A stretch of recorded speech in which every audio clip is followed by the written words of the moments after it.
वह धीरे धीरे उसे बहकाती है। आओ, मैं तुम्हें अमर कर दूंगी। कबीर मंत्र मुक्त होकर उसके पास जाता है।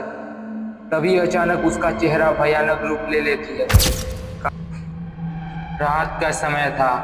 घना जंगल, पेड़ पर हवा का सरसराहट, बीच में उल्लू की आवाज। कैमरा धीरे धीरे आगे बढ़ता है और एक पुराने मंदिर दिखाता है, टूटा फूटा, जिसमें एक पत्थर की मूर्ति है जो आधी महिला और आधा दैत्य है। लोग कहते हैं इस जंगल में एक राक्षसी रहती। खूबसूरत चेहरा पर अंदर सिर्फ मौत है। कॉलेज के 4 दोस्त, विवेक, आरुषि, कबीर और राधा, पिकनिक के बहाने जंगल के पास जाते हैं। एक स्थानीय पंडित उन्हें रोकता है। सावधान, यहाँ रात मत बिताना, यह जंगल याक्षिनी का है।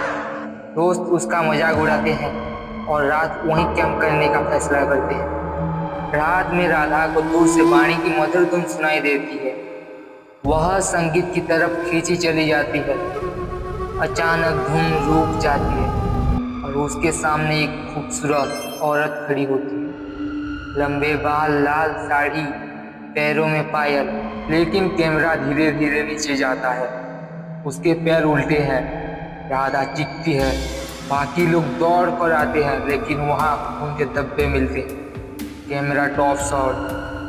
पेड़ की शाखाओं पर राधा का स्कार्फ अटका हुआ है, जैसे किसी ने उसे ऊपर खींच लिया है। दूर से फिर वही वाणी की आवाज गूंजती है। विवेक और आरुषि हवेली जैसी पुरानी कोठी पाते हैं।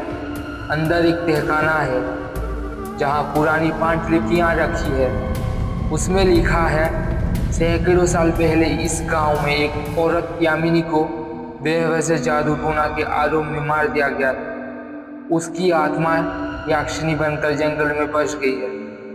आखिर में पेज में लिखा होता है, याक्षिनी हर पूर्णिमा को एक नया शरीर खोजती है।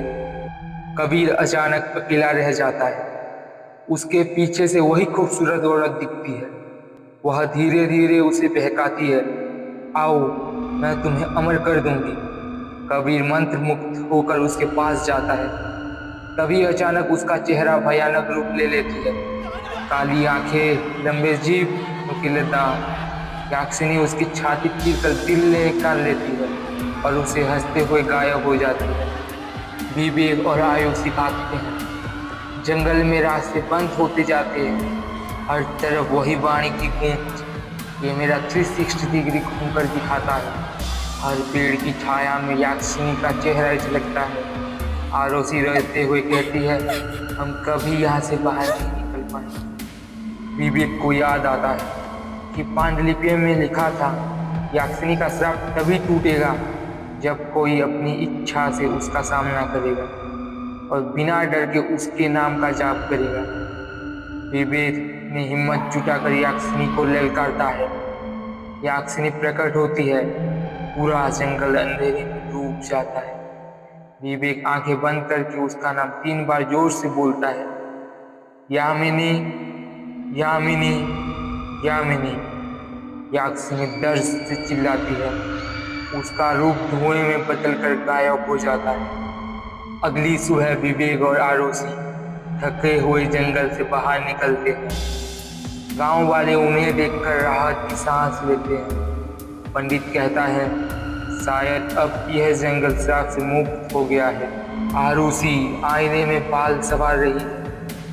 अचानक आईने में उसका चेहरा बदलकर वही याक्षिनी का चेहरा हो जाता है। वहां पर वही वाणी की आवाज फिर से गूंजती है।